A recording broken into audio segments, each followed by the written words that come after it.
Welcome aboard, passengers. Mega Sim here. Another news article has been released today, and we're going to be having a look at it together. But as usual, for all these Train Sim World 3 news articles now, we read it together with the sounds of Train Sim World 3.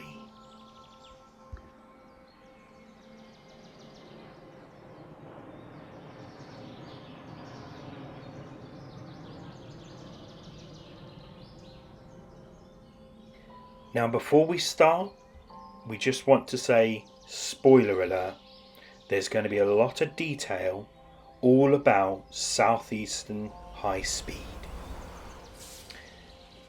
So in the roadmap articles following the announcement of Train Sim World 3, Joe and James introduced us to the new timetable that will accompany the expanded Southeastern Highspeed, London to Ashford and Faversham. Strap yourselves in, because we're in for a long one. This is a deep dive. We're going granular in terms of detail, covering almost everything you can experience in the refreshed and expanded Garden of England. Before we go any further, just want to say Dovetail have said that the following that we're going to be finding out is true for all platforms. There are no missing, no altered services on Gen 8 consoles. As we've already said, spoilers coming up. If you want to listen to this after it's released, do that. But in summary, this timetable has roughly twice as much going on compared to the Train Sim World 2 edition of Southeastern Highspeed. First, a recap. SEHS featured a timetable with its reference based on the 2020 working timetable, which, as it happens, was much quieter than previous years. That was due to the pandemic, driving down passenger numbers, resulting in vast changes across the network. The original timetable featured a total of 271 services, so that was half-hourly 395s between London and Faversham, dropping to hourly outside the rush hour. There were half-hourly 395s AI between London and Ebbsfleet low level. There were half-hourly 375s between Gravesend and Rainham, covering for Thameslink. There were half-hourly 375s between Rochester and Faversham. Half-hourly Class 375s between Rochester and Gillingham. There was also the Summer Special 375s between Gravesend and Faversham. The Class 465 playable on the Rainham and Gillingham Class 375 services, as well as the specials. There were 8 freight services using East Coastways Class 66, and then there were 4 rail tour services using Northern Trans Pennine locos. Now, there were several issues throughout this timetable which Dovetail wanted to address, such as incorrect start times for all the services, resulting in departing up to 2 minutes late, making it hard to keep to timetable. The AI 395s were running faster than they should on Highspeed 1, further compounding to the lateness issue when controlled by a player. A lack of AI at certain stations, a lack of rush hour variety, sorting out where all the trains are actually supposed to be, and the use of pre-pandemic service patterns. This is what they wanted to address. So when news arrived of the extended route for Train Sim World 3, they sprung to work with the intent of delivering a much richer timetable, befitting of such a line and its soon-to-be-found network-like status. So, first decision they made was to start fresh, and that began with researching a different time frame, as even now many services aren't as good as they used to be. So reference was found for the 2019 working timetable, and having plenty of community and train spotting experience with this timetable as well, Dovetail knew it was the right choice for TSW3. So without further ado, here is a detailed look at the new timetable. Highspeed 1. With the 30 plus mile extension to Ashford International, including the maintenance depot, and a mere 3 platforms at St Pancras, the Class 395 service patterns were the first port of call to get right. And there seemed no better way than to follow the exact diagrams for each of the units throughout the day. Whereas a timetable will tell you all the timing and platform information for all services, in particular locations throughout the day, diagrams instead follow the trains themselves, allowing you to see a full day's work for every single unit. For example, a 395026 and 010 was still tucked away neatly in Ashford Depot at the crack of dawn. Both units await a long and varied day on the Southeastern network. Now each diagram has a number. 010 is on diagram 2, 026 is on diagram 3. So, with these images that keep coming up, where do they end up? Well, as a pair, these two units make their way out of the depot as timetable 5 Juliet 03, before running 1 Juliet 03 from Ashford International to St Pancras. The sun is rising, Rochester can be seen from the Highspeed 1. It's looking like a good day. Now at St Pancras, things are already changing. The two units are divided to carry out their separate diagrams. 026 will continue diagram 3, running an empty stock down to Maidstone West, ready for a rush hour only service back to St Pancras. And 010 will start its journey as diagram 2, forming 1 Foxtrot 08 down to Faversham. Now this is just but a snippet of the complex 395 movements throughout the day. Just 2 of the 26 regular units out and about. As trains leave the route to other destinations, this doesn't necessarily make it easy to follow every single unit all day, but it ensures that we're able to get them all in the right place, as without that, certain services run the risk of being left out. Round and round. So throughout the day and in the menu, you'll see many services that are labelled St Pancras to St Pancras. Enter the loopers. These services, considered a single head code throughout their entire journey, see the 395s depart St Pancras, continue onward to the Kent coast either via Ashford or Medway, before continuing to complete the loop back to St Pancras.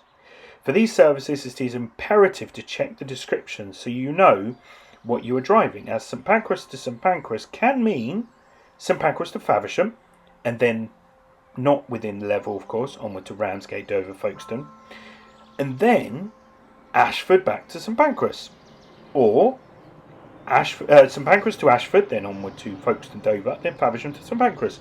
So we could potentially get St Pancras to St Pancras that could mean 4 different routes. It could start at St Pancras or start at Ashford or Faversham, and go that way. That's really cool.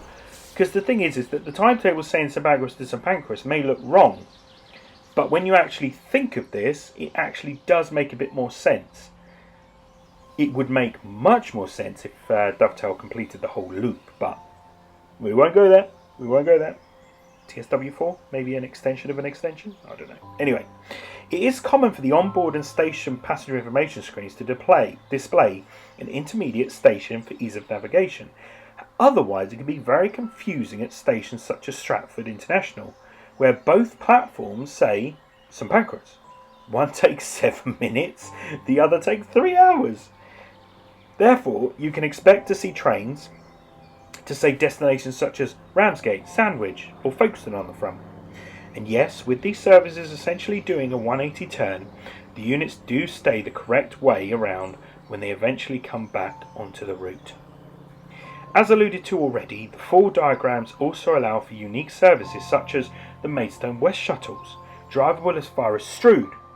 Unique empty stock moves allow for non-stop running throughout, including through Ebbsfleet, so practice changing power modes on the move. Lastly, a favourite service of theirs, is the 5J96. You'll have to wait and see why. So from 59 playable Class 395 services in Train Sim World 2, you can enjoy over 190. Wow, 190 in Train Sim World 3. Let me just move my laptop up, it's getting a bit hot, so I'm putting it on its stand. So 59 before, now we're on 190. And we've only just got started. Let's look at Chatham Main Line. So with those services, there was less of a need to exactly follow all the diagrams throughout the day. As with portals at both ends, going onward to London Victoria and the Kent coast, all that sorting out can happen in the background. However, attention to detail has still been put into all the train formation lengths and making sure that if a service ran, it goes in.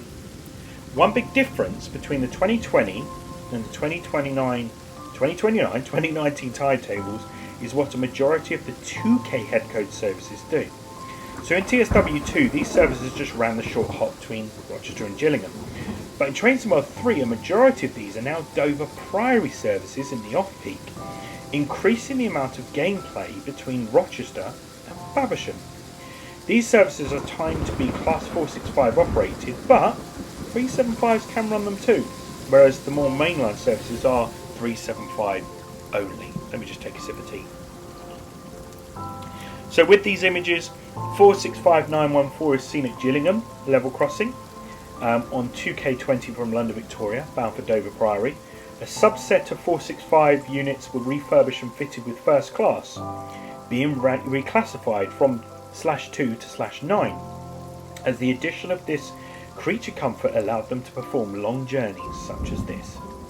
So now we'll see a mix of 4, 8 and 12 car services, the latter primarily making an appearance during the rush hour, on additional services to and from the Kent coast to the likes of London Cannon Street. Outside of the peak, most services are 8 coaches, with more in the middle of the day being 4 as demand is lower. So again, images, a trio of 375s ease through the old platforms of Rochester on 1G 1 Golf 9-1 from Broadstairs to London Cannon Street.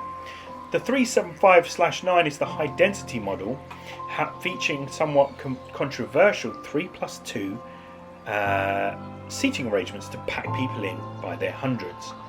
Now this Rochester station was closed and the new one opened in 2015, as the old site was not able to meet modern demands, and 12-car trains such as this couldn't even fit on the platforms.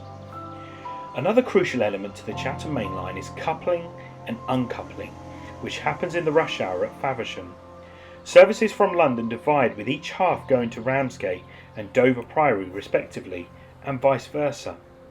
Other services which are also present are the peak-only services between Sheerness and Victoria. These are drivable between Rainham and Rochester, and Sheerness Branch AI at Sittingbourne. So 375s part ways at Faversham, each going to serve different lines towards the Kent coast.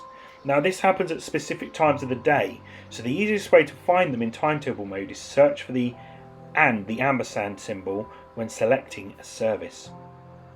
From a numbers perspective, the Chatham Main Line looks about the same at around 120 services, but the extension of the 2K services to Faversham makes it naturally busier.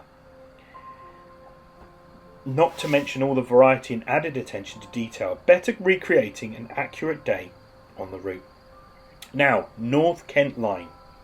Perhaps one of the biggest transformations to services is the North Kent Line. Gravesend Platform 0 used to be devoid of life. However, with the extension to Dartford, a whole bucket load of services are now present. Class 465 services from Gravesend go to Dartford, continuing to London Victoria and Charing Cross, each with different stopping patterns along the way. So as we can see on the images again, 465903 accelerates out of Gravesend on 1 Delta 34 towards the capital. Now this service is so frequent, the next terminating service is already sat waiting to enter the platform. The same service is seen arriving at Stone Crossing, the sky now settling in for a calm night. Or is it? Now during the rush hour there are also services that are extended beyond Gravesend to the likes of Strood. These services feature a unique operational movement which sees Class 465 stop at Strood, pull forward slightly onto the Medway Valley line, then reverse back onto the other platform. Reversing is done instead of changing ends, owing to the 465's lack of walk-through gangways. Thanks to additional work extending the playable boundary at Strood, this is something which is fully playable. You will see the full suite of Medway Valley Line AI at Strood as well. So on the brisk autumn morning, 465, 915 and 913 pull onto the Medway line, then reverse back into platform 2 at Strood in the morning peak 5 Lima 12, having just come from Dartford. Once in the platform, the driver can then change ends and make their way back. In Train Sim World 2, the decision was made to make things feel busier by adding in quasi-Thameslink services using the 375, which ran between Gravesend and Rainham. In this new timetable, they decided that leaving that gap open was a much more appropriate and realistic idea. However, do not fear. While the 375s do not often appear at Dartford, you can still drive it on Slade Green to Ramsgate East empty coach services, empty stock movement moves, covering the full line between Dartford and Faversham. So they snake their way through a rain-soaked Greenhithe on 5 Lima 17 to Ramsgate Depot, where Southeastern's Electrostar fleet is maintained. Another pair will return from their maintenance on 5 Uniform 93 later in the day. For all you number crunchers out there, this equates to at least 150 services which are entirely new, not something previously possible before, and in fact, combined with the Chatham line, makes the Class 465 the most used train on the route. Freight. Who's that coming over the hill? Who? That's right, it's time to talk shed. The Class 66 has been a staple locomotive on modern UK routes since the beginning of Trainsim World. However, it's never really had masses to do. 8 services on the original Southeastern Highspeed, 13 on East Coastway, 16 on Great Western Express. With Trainsim World 3, these numbers combined are now blown out of the water. Let's go through the many services now included. Off the bat, the Southeastern Highspeed's Class 66 is accompanied by 2 freight wagons, the J&A, a large open wagon mainly designed for hauling aggregates, and the new MFA wagon, much smaller in profile. Now this wagon is more accustomed to engineering type services. Now, unlike passenger timetables, which have strict, repeatable daily patterns, freight is a lot harder to pin down. Pick any day as a reference and stuff will change. They'll be allowed to run early, or lose their slots, run potentially hours late, or not even run at all. So it was crucial that they stuck to a consistent plan when plotting the freight services. Rule 1. It had to be a service with a real head code. I'm not making it up. Rule 2. Photographic video evidence needed to exist, so they knew what the consist was supposed to be or how closely they could represent it. Rule 3. Within as much detail as possible, they needed timed timings so they knew at least roughly when to start each service. So if a service met those rules, on the list it went. Throughout the day, there is lots going on around Hoo Junction and the surrounding area. A large majority of the freight traffic occurs between Strood and Dartford. It kicks off almost immediately with the first services departing before 1 AM, the last gone 10 PM. You'll also get a handful of shunting operations, moving wagons around in preparation for other services, as well as light engine moves. So images 66017 hauls 6 Yankee 41 through Dartford, a service formed of MFA wagons bound for the Isle of Grain. Freight runs at different speed limits to passenger traffic, and with the varying loads, mixed with dynamic weather, no 2 services will be the same. There's more to freight than just what these 2 wagons have to offer though, so it's time to dig into layers, AI and other neat tricks. So seasonal services. As alluded to in previous messaging, they now have the ability to enable seasonal elements to timetable layers. In a nutshell, what does that mean? Well, certain services in the real world do not run 365 days of the year. Railway operators change their timetables to meet particular demands or requirements, and operators of heritage services often keep their excursion to particular months when the desire for leisure rail travel is high. In the context of TSW3, this new feature gives them the power to define when services are intended for, meaning that you will only see them as AI during the specified time of year. You have the power of choice. If you want to drive these services any time of the year, you can, but when driving other trains, you will not see those services unless you're in the right months. Southeastern operate a handful of their own special services, these being additional summer-only 465s between London and Ramsgate via Dartford, but you'll only see these as AI between June and August, when the demand for Kent coast traffic is at its highest. So as we can see on the images, 465905 takes the lead, the first of 3 coastbound services that run via Dartford in the morning during the summer. Also note the background, the QE2 crossing. the very same bridge over the Thames which High Speed 1 passes underneath, this service shall run non-stop between Gillingham and Faversham, so enjoy the nice long stretch. Later in the day, another pair make the late return on 1 Alpha 95, which will terminate at Dartford, pictured at Lower Road. Rail tours. You knew it was coming. 3 cheers, or should it be chuffs, for the rail tours included for Southeastern Highspeed.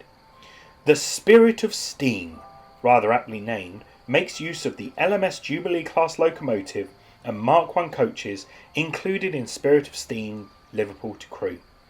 This pair of services are much like the freight, based on real timings on which steam tours have traversed the route in reality, and you will only see these in the latter half of the year. LMS Jubilee 45596. What's that one called?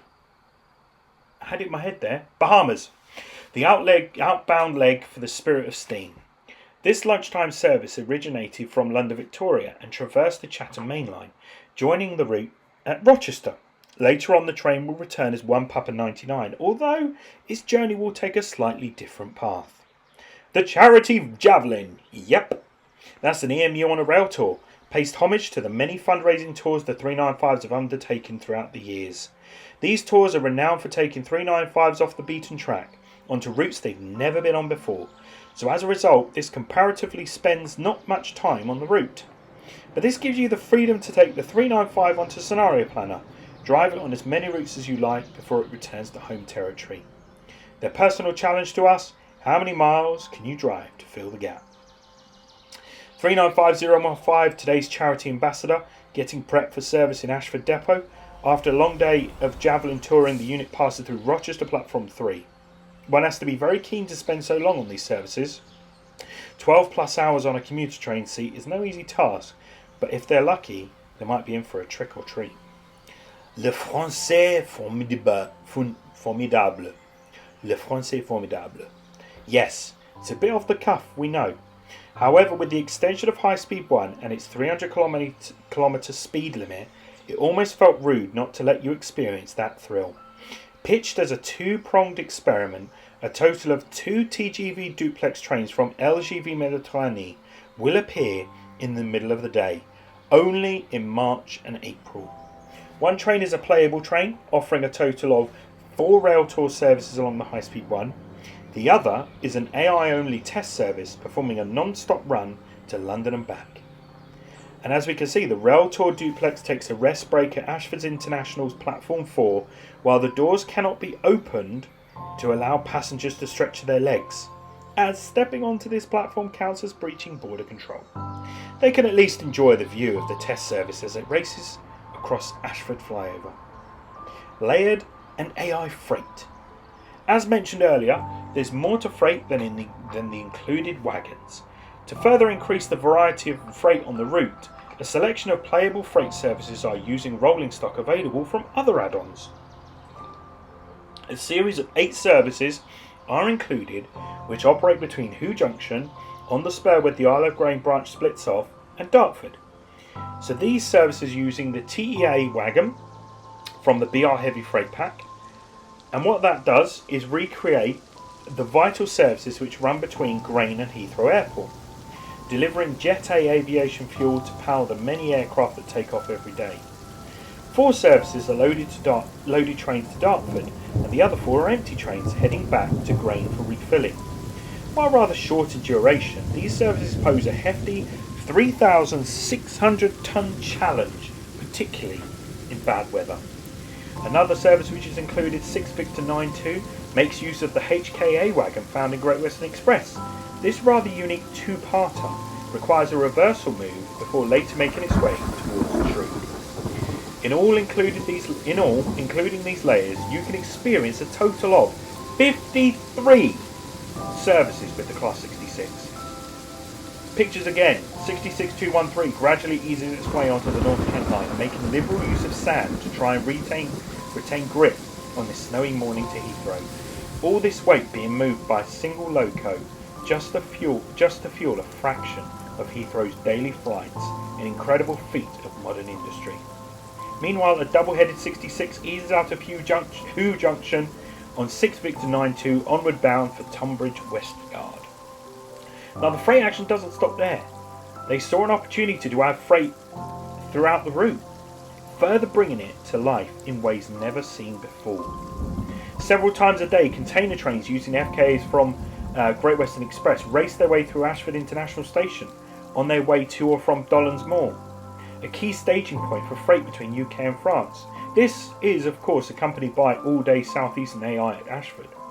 You can also see similar AI traversing the section of the Tilbury lines adjacent to High Speed 1, as well as along the brief section of the North London line visible just north of St Pancras.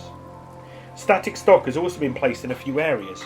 With the new and improved fences along the Dagenham stretch of the High Speed 1, static stock as per reality can be seen here. And lastly, a suite of additional static stock has been placed on the East Coast Main Line, mimicking the various upgrade works it has seen in recent years to rebuild the approach into King's Cross. Closing words. Glad the day has come to be able to share all this information with you, and Dovetail think they've proven just how much they can ramble on about this, of course, yes, James, yeah. All that's left now is for us to experience it for ourselves. Oh, and the total service count, let's just say, it's well over 500. Leave it at that. As they close off with a final shot of Strood 395026 making an appearance once again, they're going to leave us here, a few thousand words wiser, and hopefully raring to sink your teeth into this all-new timetable for Trainspotting 3 Southeastern Highspeed, London to Ashford and Faversham. It's not long to go now. This time next week, early access will be available. A few days later, Tuesday 6th, Trainspotting 3 will be available to everyone else and Game Pass. It is unbelievable. I can't wait to go on it. I really want to see what Southeastern Highspeed is like now. And some of those services there, I can't wait to go on those services as well. What do you think? Are you looking forward to Southeastern Highspeed? Maybe we're going to get these really long news articles for the other two routes. Hopefully, just as long. But no, I'm going to leave it there because this has been almost half an hour of me rambling on. Have a great day, everyone. I don't know how long this is going to take to upload now, or even export, being half an hour. But no, thank you so much. Don't forget to subscribe for more videos from LaMegaSim. Social media links are in the description below. We will see you on the next video. This is MegaSim out of here. See you soon, guys. Bye.